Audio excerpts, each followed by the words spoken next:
Welcome to the Marketing Happy Hour podcast. I'm your host, Shelby McFarland, founder of The Marketing Broker.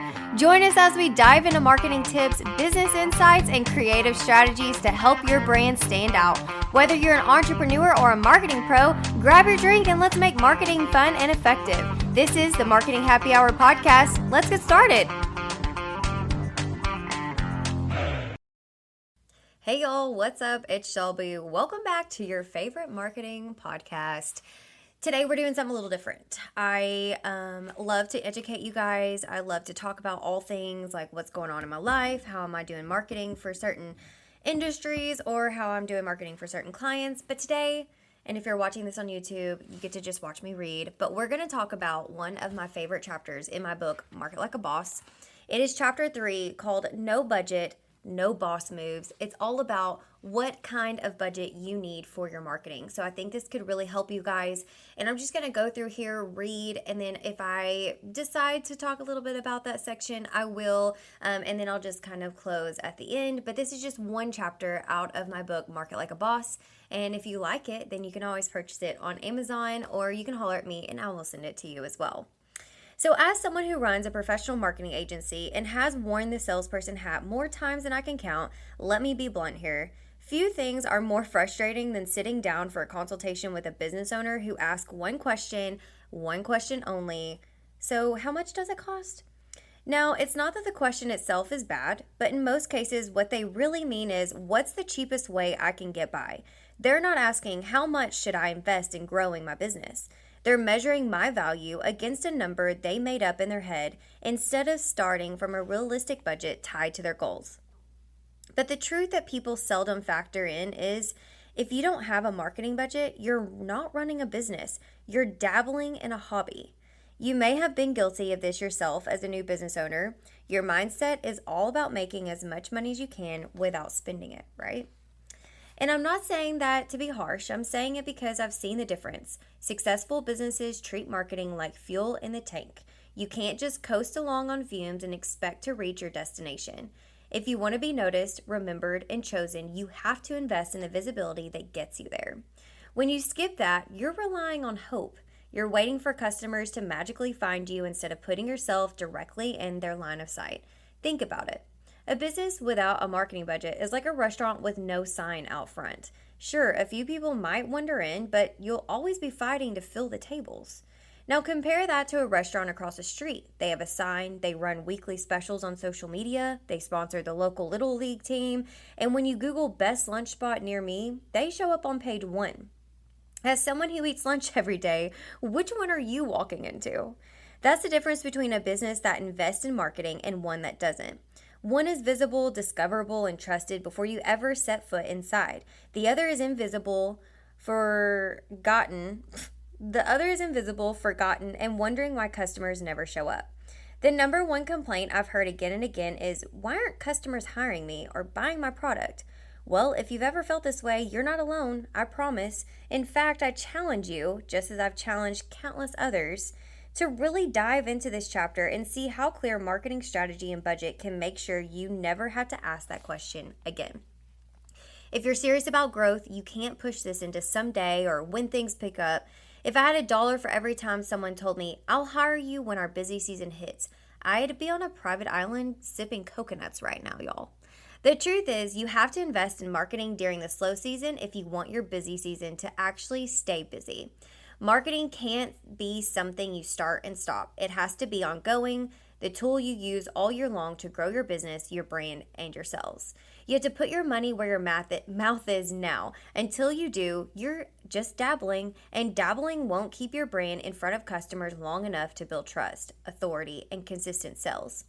People don't trust dabblers. We trust people who are full-time invested in their business every day.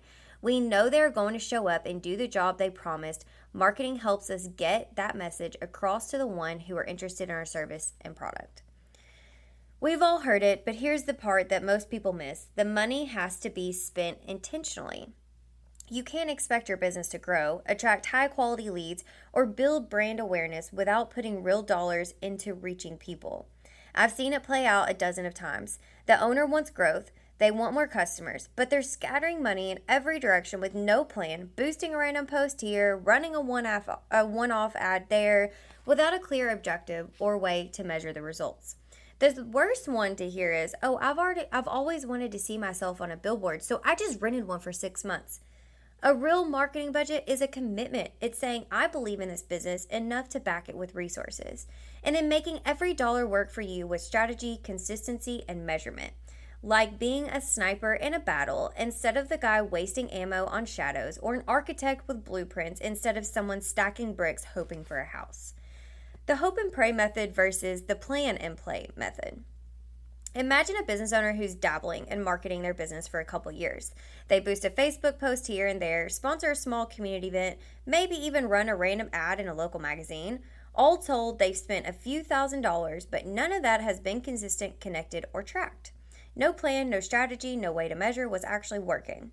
If you've asked them what their goal is, they'd probably say something like, "I just want more people to know about me." But when pressed on how they know if they actually happen, they wouldn't have an answer. A few years ago, a young entrepreneur had to start their own business and hired me from the beginning. I was so excited to partner with them and build their dream together. I designed the logo, helped with the signage, managed their social media accounts, oversaw their marketing budget for local ads, until one day it all just started coming in fast. They had signed up for the billboards, the golf course benches, sports books, library bricks, and other budgeting-sucking advertising. I could not understand the method behind this madness. It did not line up with our initial strategy and budget that we had set. It was draining the account before we could really measure the results of each advertising campaign. Our relationship soon ended because they could no longer afford my services because they had burned their budget on so many other small advertising campaigns that they never paid off in the end. It was a tough lesson for both of us to learn. I didn't want to see them go, but I knew they had no other option. So what was the outcome? Money spent with little to no return. Their brand didn't grow, sales didn't increase, and they had no real momentum, just scattered efforts that faded as quickly as they began. Now let's picture another business owner, the same size company, same industry, but this one sets aside a realistic annual marketing budget from the start. It's not massive, but it's enough to run consistent campaigns, keep a professional online presence, and test different strategies to find out what works. With that budget, they launch a plan that includes targeted Google ads, monthly social media, a simple newsletter to stay connected with them every month. Within 6 months, they're seeing a steady stream of quality leads, people who already know what they offer and are ready to buy, and because their marketing is consistent, those leads keep coming in. The difference? The first business treated marketing like an afterthought, spending only what it feels urgent. The second treats it as an essential part of doing business, giving it resources and consistency needed to actually work. So what happens when you cut marketing? Let's talk about what happened when the pandemic hit. Did you get chills too? I hate talking about this time, but it's instrumental to what I've learned in my career. I look back and realize how blessed I am to still be in business today. It seemed like a dark time, but it turned out to be one of the best learning experiences of my life. Just in the first week, I had call after call. "Shelby, I have to cut marketing. With the unknown, I can't keep paying you. Once we get through this time, we'll continue your services. We just can't keep affording to keep going with it." Businesses were slashing marketing from their budget, not knowing they needed it more than ever during the pandemic. The entire world went online. Facebook and TikTok usage skyrocketed. Everyone was glued to their phones. It was prime time for brand visibility. Between the crazy dance trends and meltdowns where the business is fighting to be seen, curbside delivery, online ordering, and QR codes became very popular for Americans during this transition. Even now, you will see these marketing techniques still being used. And yet, my clients pulled the plug. And the sad truth, the ones who stopped marketing are either no longer in business today, or they've spent the last 6 years playing catch up, struggling to get those leads back. I have conversations often with business owners who are struggling post-pandemic. Yes, the market is hard in every industry. Marketing is not an easy task, hence the reason I wrote this book. People are begging for your service or product. You just need a budget, a way to show them how they can purchase it. So market when you're busy and not just when you're slow. As you've heard me preach a lot in this book, most people only think about marketing when business is slow. But if you wait until the drought hits, it's already too late. You have no sales to counteract the marketing budget you should be spending. The time to market is when you're busy, because marketing creates consistency. If you market during your busiest months, you'll build up brand equity that carries you through the slower months. Many of my clients are afraid of being too busy. Eesh. Don't get trapped into that mindset. We want to be too busy.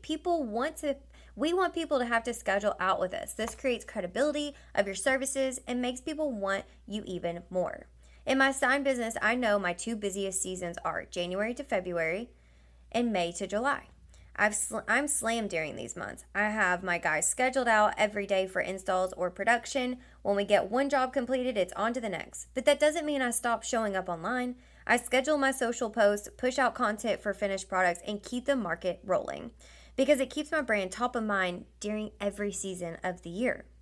I'll give you an insight to my marketing strategy during these times. You want to highlight this because it actually works. If we complete 5 sign jobs in 1 week, social media only sees one of those jobs. But they will see them in my story, along with a few behind the scenes edits. I also take pictures on job sites for some B-roll footage for future content posts. As I schedule out my social media beyond that week, followers will see consistent sign jobs and it will be top of mind. If I posted them all in one day, it leaves their mind faster than a leaf in the wind. Use this strategy for your business. During the busy season, take the photos, the videos, use content during the slow season. But how much should you be spending on marketing? Let's get tactical for a minute. Honestly, this is not my favorite topic to think about in my business. What women really like to talk about budgets. Am I right? But it's a necessity. If you're one of those people that hates budgets too, you are not alone. We can do this together. One of those common questions about marketing is, okay, but how much should I actually be spending? There's an industry standard for this, and it's a good place to start. Plan to allocate 10% of your annual revenue goal towards your marketing efforts. Notice I said goal, not what you're making right now. If you base your marketing budget on where you are instead of where you're going, you'll keep marketing at your current level and keep getting current level results. We want to increase our sales every year and get bigger and bigger. That vision needs to spill over into the marketing budget as well. So let's break it down. Our goal is $100,000 in annual revenue. 10% of that is $10,000 a year. That's roughly $834 a month. Now I can hear some of you go, $834 a month, that's way too much money. Not necessarily. It's simply the cost of doing business if you want to grow. You can't expect consistent leads, brand awareness, and sales without putting real dollars into reaching people. Plus, this is our tax write-off. So it's $10,000 that you get to spend to reinvest into your business and write it off at the end of the year.